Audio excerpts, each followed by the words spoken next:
Friends, இன்றைக்கி குக்கர்லேயே ரசசா செய்யலாம். ரொம்ப சோம்பேறித்தனமாக நம்மளுக்கு சமைக்கணும்னு தோணாதப்ப இந்த ரசசா செய்யலாம் ஈஸியாக. ரைஸ் எடுத்துக்கிட்டு கொஞ்சம் ஒரு கை தோரம்பருப்பு எடுத்துக்கலாம். எல்லாத்தையும் கழுவி வாஷ் பண்ணி எடுத்து வச்சுக்கலாம்.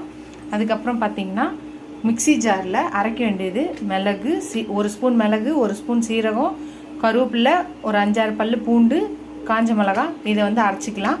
தக்காளி 2 தக்காளியும் 2 பச்சை மிளகாவும் வச்சுருக்கேன். எல்லாத்தையும் போக்கலாம். ஃபஸ்ட்டு மிக்சியில் போட்டு அரைச்சிக்கலாம். ஃப்ரெண்ட்ஸ், குக்கரில் எண்ணெய் ஊற்றியாச்சு. எண்ணெய் காஞ்சிச்சு. கடுகு, கொஞ்சோண்டு உளுந்து போட்டுக்கலாம், 1/4 ஸ்பூன். கருவேப்பிலை போட்டுக்கலாம், 2 பச்சை மிளகாய் போட்டுக்கலாம். தக்காளி 2 அரைஞ்சதை போட்டுக்கலாம். 1/4 ஸ்பூன் மஞ்சள் தூள் போட்டுக்கலாம். ஃப்ரெண்ட்ஸ், மிக்சியில் அரைச்ச மிளகு, பூண்டு, சீரகத்தூளை போட்டுக்கலாம். உப்பு தேவையான அளவு போட்டுக்கலாம். கலந்துட்டு அரிசியை போட்டுக்கலாம். அரிசி பருப்பை அது தேவையான அளவு தண்ணி ஊற்றிக்கலாம். புளி தண்ணி கரைச்சி வச்சிருக்க நெல்லிக்காய் சைஸ் அதையும் ஊற்றிக்கலாம்.